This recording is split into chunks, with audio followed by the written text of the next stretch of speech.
Assalamualaikum warahmatullahi wabarakatuh.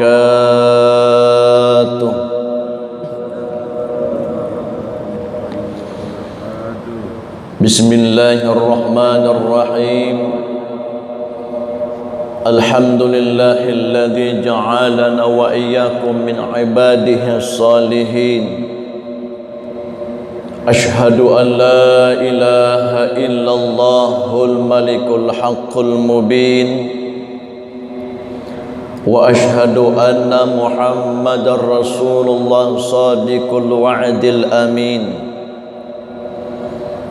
Allahumma salli wa sallim ala sayyidina Muhammad ad-duril azhar wa yaqutil ahmar wa nuril azhar wa sirallahil akbar. Ilahi anta maqsudi wa ridhaka matlubi, atini mahabbataka wa ma'rifatak amma ba'd. Yang sama-sama kita muliakan segenap pengurus masjid, Imam Masjid Agung Kota Batam, Bapak Ibu jamaah salat subuh yang kami cintai karena Allah. Mudah-mudahan pertemuan kita di subuh ini menjadi salah satu penyebab Allah Subhanahu wa ta'ala pandang kita dengan pandangan rahmatnya. Amin. Mudah-mudahan pertemuan subuh kita ini menjadi salah satu penyebab kita semua dimudahkan oleh Allah masuk ke dalam syurganya. Amin.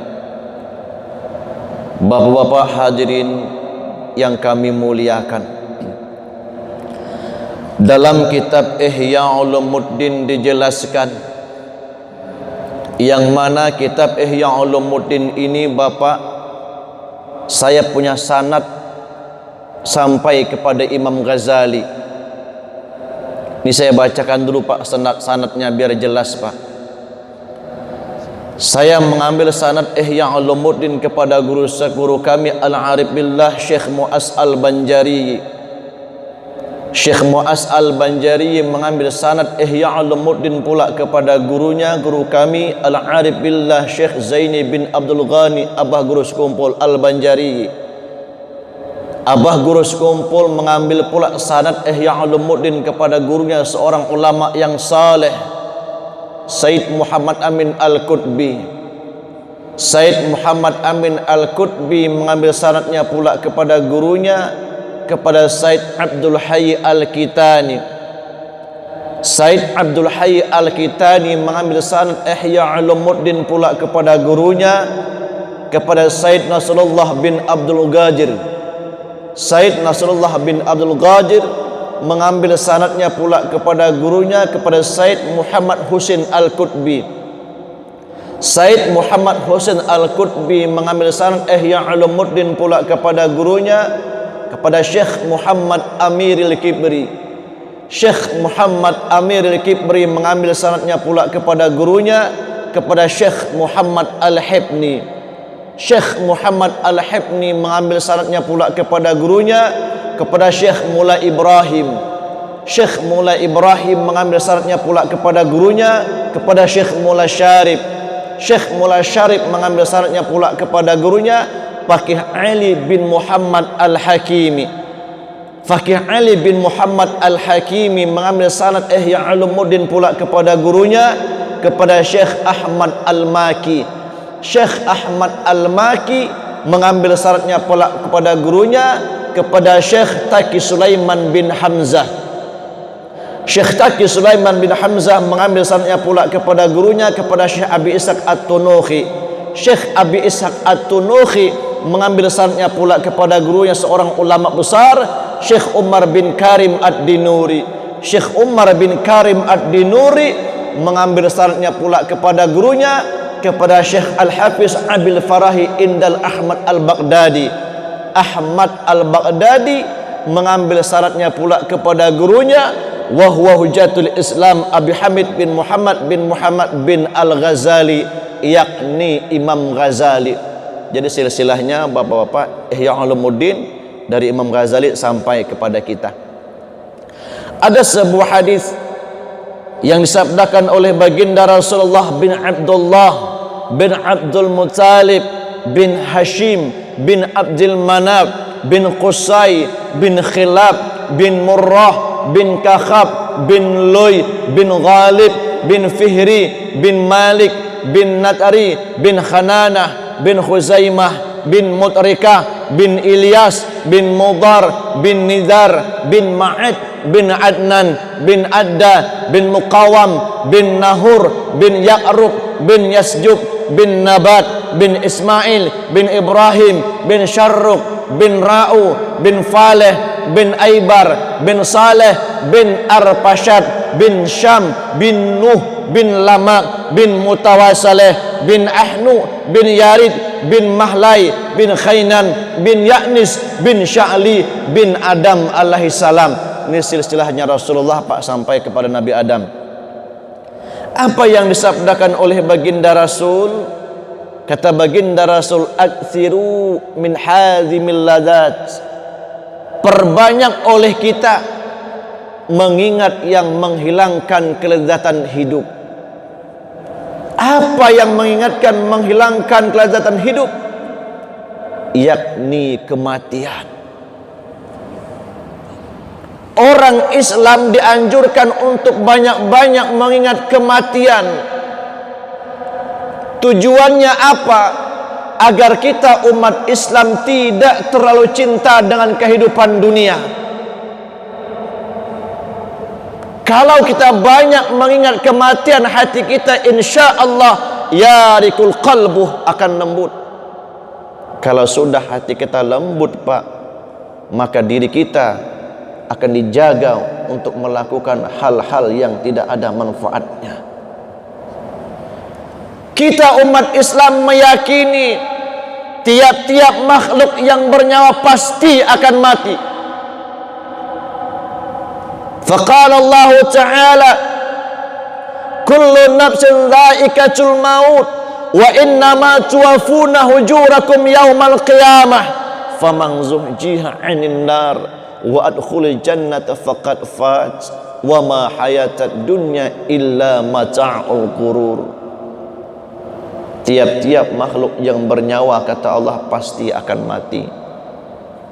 Apabila kalian kata Allah kemasukkan ke dalam syurga, maka kalian termasuk orang-orang yang sangat beruntung.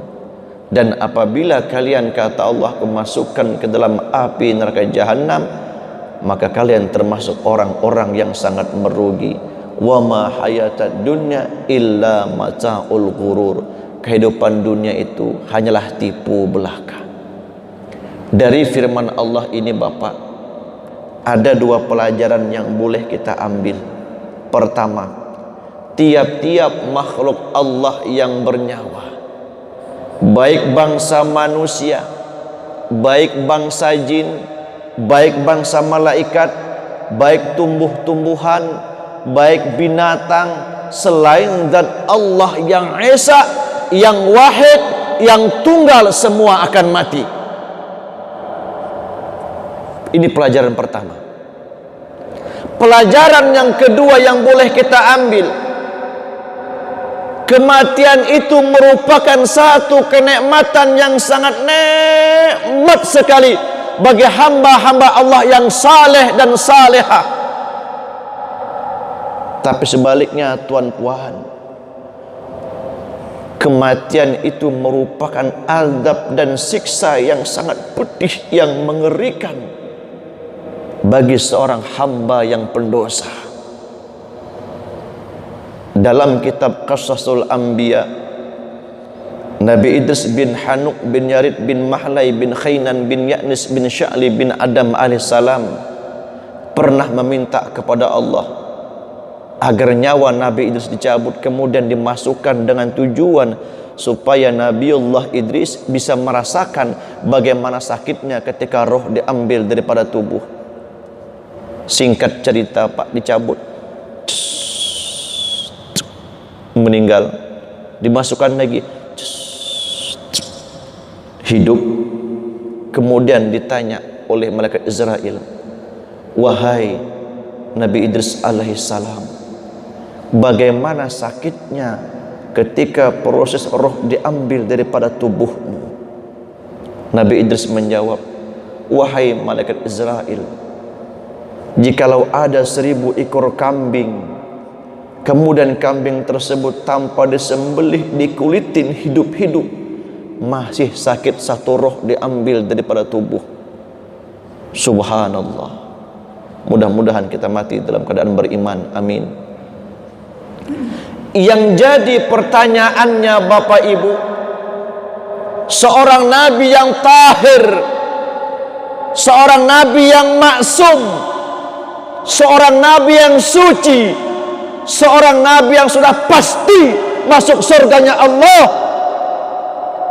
masih merasakan sakit ketika roh diambil dari tubuh. Pertanyaannya, bagaimana dengan diri kita ini yang setiap hari jauh dengan Allah, yang setiap hari maksiat dengan Allah, yang setiap hari durhaka dengan Allah? Mata kita melakukan maksiat dengan Allah, telinga kita melakukan maksiat dengan Allah, hidung kita melakukan maksiat dengan Allah, lidah kita melakukan maksiat dengan Allah, tangan kita melakukan maksiat dengan Allah, kemaluan kita melakukan maksiat dengan Allah, kaki kita melakukan maksiat dengan Allah, hati kita melakukan maksiat dengan Allah, batin kita tidak ma'rifat dengan Allah, sehingga kita tidak kenal siapa diri kita dan siapa Allah. Hendak ke mana diri kita ini? Lidah kita kering menyebut akan kebesaran Allah, padahal kita semua sudah tahu ayatnya. Al-yawma nakhtimu ala afwahihim wa tukallimuna aydihim wa tashhadu arjuluhum bima kanu yaksibun. Bima kanu yaksibun. Apapun yang kita lakukan, kecil atau besar, pasti akan dipinta pertanggungjawaban di hadapan Allah. Walaupun perbuatan itu kita lakukan di dalam hati, tetap dipinta pertanggungjawaban di hadapan Allah. Innas sam'a wal basara wal fuada kullu ulaika kana anhu mas'ula. Apapun yang kita lakukan dalam hati tidak lepas daripada tanggung jawab kita di hadapan Allah. Bapak, Ibu hadirin yang saya muliakan, sering Pak saya sampaikan ketika saya ceramah di Indonesia, Singapura, Malaysia, Brunei Darussalam, apa yang saya sampaikan kata saya begini, di alam kubur itu Pak ada 2 lubang. Satu lubang barikun fil jannah menuju surga, dan satu lubang lagi barikun fis sa'ir menuju api neraka jahanam. Salah satu 2 lubang ini pasti kita akan memasukinya. Apabila seorang hamba masuk kubur dalam keadaan senang, yang datang setelah itu siksanya lebih senang dan menyenangkan. Dan apabila seorang hamba masuk kubur dalam keadaan susah, yang datang setelah itu siksanya lebih susah dan mengerikan. Karena kubur itu, kata baginda Rasul, innal qabra awalu manzila min manasiril akhirah. Kubur itu adalah awal-awalnya siksa akhirat. Orang-orang dalam kubur itu Pak, setiap hari dia menjerit minta hidupkan kembali. Rabbana abasarna wasami'na farji'na na'mal salih ghairal ladzi kunna na'mal. Ya Rabb, ya Tuhanku, Engkau maha mendengar, Engkau maha melihat. Hidupkan kami ya Rabb, walaupun hanya sebentar ya Rabb. Kalau Engkau hidupkan kami ya Rabb, pasti kami akan beramal saleh sebanyak mungkin ya Rabb. Dijawab oleh Allah, ikhsya'u fiha wa la tukallimun. Hei si Fulan bin si Fulan, hei si Fulan bin si Fulan, engkau jangan panggil nama aku lagi. Engkau sudah aku berikan umur yang panjang hidup di dunia. Kenapa engkau tidak beramal mungkin? Kenapa engkau tidak beramal saleh? Ikhsya'u fiha wa la tukallimun. Jangan kau panggil namaku, rasakanlah azabku yang bersangatan pedih.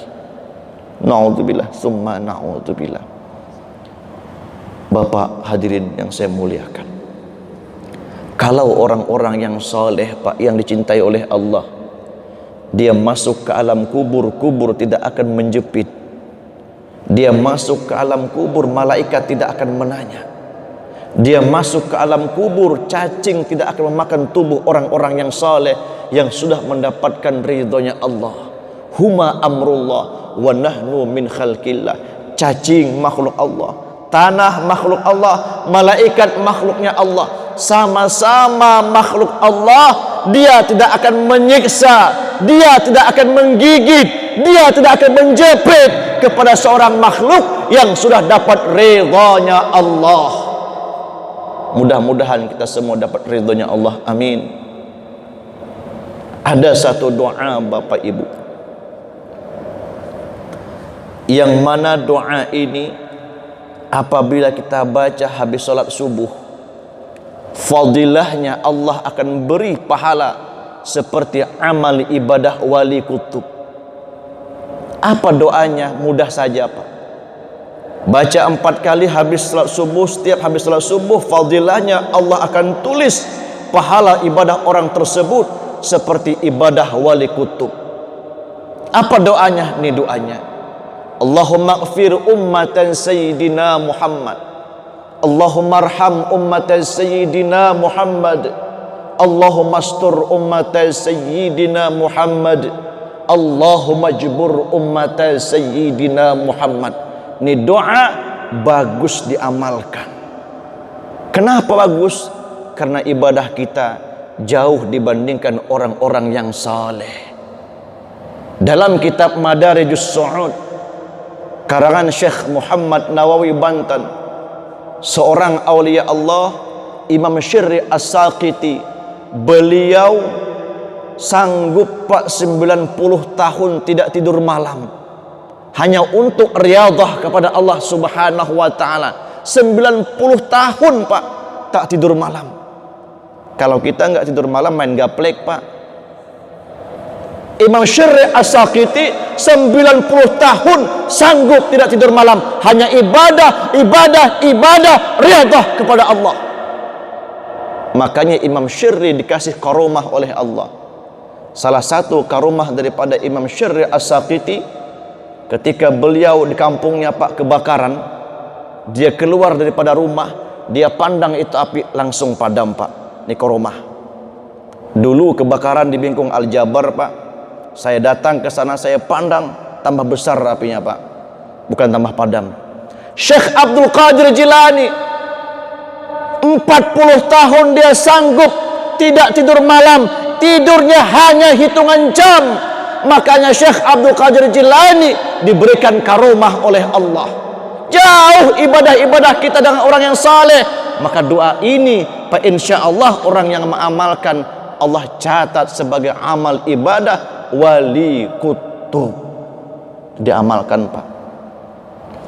Ada satu amalan Pak, saya ambil kepada guru saya Al-Arif Billah Syekh Mu'az Al-Banjari. Doa ini, amalan ini apabila kita amalkan, 95% kita mati dalam keadaan beriman. Doa ini kita baca pada sujud yang terakhir, baik salat sunnah ataupun salat wajib. Setelah kita membaca tasbih, apa yang kita baca? Ihdinas siratal mustaqim sebanyak 7 kali. Yang kedua kita baca Rabbi firli wali walidayya warhamhuma kama rabbayana saghira 3 kali. Yang terakhir kita baca ya Allahu biha, ya Allahu biha, ya Allahu bihusnil khatimah. Kita baca 3 kali. Orang yang mengamalkan ini keterangan daripada guru kami Al-Arif Billah Syekh Zaini bin Abdul Ghani, fa insyaallah orang yang istiqamah mengamalkan, Allah akan bukakan hijabnya. Salah satu amalan lagi Pak, saya ambil kepada guru kami Tuan Guru Saifuddin Juhri. Beliau mengambil kepada Al-Arif Billah Tuan Guru Zainal Ilmi. Tuan Guru Zainal Ilmi ini masih juriat Datuk Kelampayan Syekh Muhammad Arsad Al-Banjari yang keempat. Orang yang mengamalkan ini Pak, jasadnya di alam kubur tidak akan busuk, Bukan jasadnya saja, bahkan kapas yang ada di tubuh kita tidak akan busuk. Ini terbukti. Dulu Pak di Banjarmasin ada orang biasa saja yang mengamalkan amalan ini. Setelah banjir dalam, kuburnya terangkat, jasadnya utuh, bahkan kain kapannya pun tidak busuk. Ini amalan orang soleh. Apa amalannya? Gampang. Pada saat kita mau tidur, pakai baju putih semua. Kenapa baju putih, Ustadz? Baju putih itu sunnah hukumnya. Kedua, ambil air wudu. Setelah kita ambil air wudu, pakai baju putih, takbir. Duduk boleh, berbaring boleh. Allahu Akbar. Kita baca ayat yang singkat boleh, selawat boleh. Habis kita baca ayat pendek, selawat, takbir lagi. Allahu Akbar. Baru kita zikir. Apa zikirnya? Allahu, Allahu, Allahu, Allahu, Allahu, Allahu, Allahu. Zikir sampai kita tertidur. Kalau kita mati dalam keadaan berzikir, syahid dunia Pak.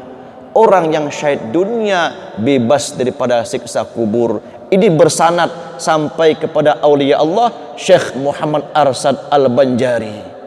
Itu ulama dunia Pak. Salah satu kitab beliau karangannya Sabilal Muhtadin. Banyak beliau mengarang kitab. Mudah-mudahan kita bisa mengamalkannya. Amin. Bapak hadirin yang saya cintai karena Allah. Kembali kita ke awal Bapak hadirin. Sedikit lagi. Kematian itu tidak bisa dimajukan dan tidak bisa dimundurkan. Fa idza aajaluhum la yastakhiruna wa la yastaqdimun. Kematian tidak bisa dimajukan dan tidak bisa dimundurkan, dan kematian itu tidak pandang umur. Baik yang muda, baik yang tua, tidak ada yang tahu. Dalam kitab Nasaihul Ibad karangan Syekh Muhammad Nawawi Bantan, malaikat Jibril turun di hadapan baginda Rasul dan berkata, "Ya Muhammad, isma syi'ta fa innaka mayyitun." Wahai Rasulullah, silahkan engkau ketawa semau-maunya, besok belum tentu engkau bisa ketawa. Wa ahbib ma syi'ta fa innaka mufarraqah. Cintailah apa yang engkau cintai, besok engkau akan berpisah dengannya. Wa a'mal ma syi'ta fa innaka madzabi. Beramallah engkau, pasti ada balasannya. Dalam kitab Madarijus Su'ud Bapak terakhir, kalau diri kita ini ingin baik, agar selalu bertakwa kepada Allah Subhanahu wa ta'ala, coba sedikit kita pahami tentang kejadian diri kita. Allah ciptakan diri kita ini ada 4 unsur.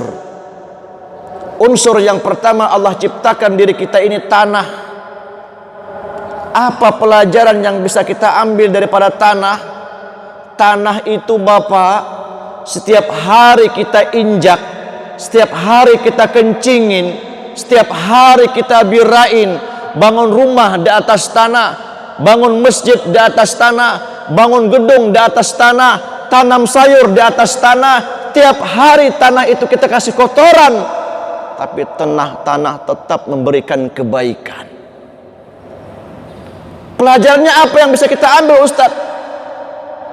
Tiap hari kita dihina, dimaki orang, dipitnah orang, diadu domba orang, tetap kita berbuat baik. Saking mulianya Pak tanah, hari ini kita bira, minggu depan tumbuh cabai. Walaupun kita injak setiap hari. Artinya apa? Tetap selalu berbuat kebaikan walaupun orang tidak suka dengan kita. Karena kita berbuat baik tidak mengharap pujian manusia. Allah Subhanahu wa ta'ala yang memuji kita. Yang kedua, pelajaran yang kita ambil, Allah ciptakan unsur yang ada pada diri kita, air. Coba lihat air Pak, walaupun dia turun dari langit, tetap dia cari dataran tanah yang rendah.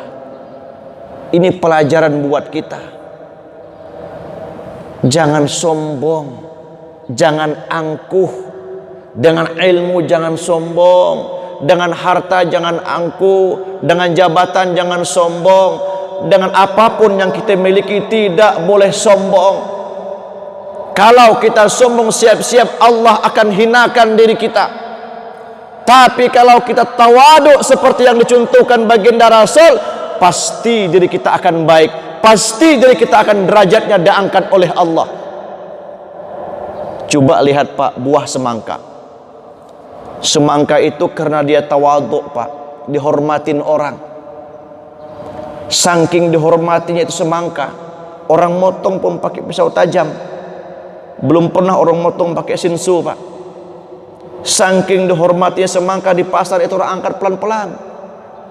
Belum pernah orang angkat pakai lempar. Coba lempar pasti pecah. Karena semangka ini baik, tawaduk, dimuliakan orang. Di mana-mana ada acara pasti ada semangka. Kenapa? Karena dia tawaduk.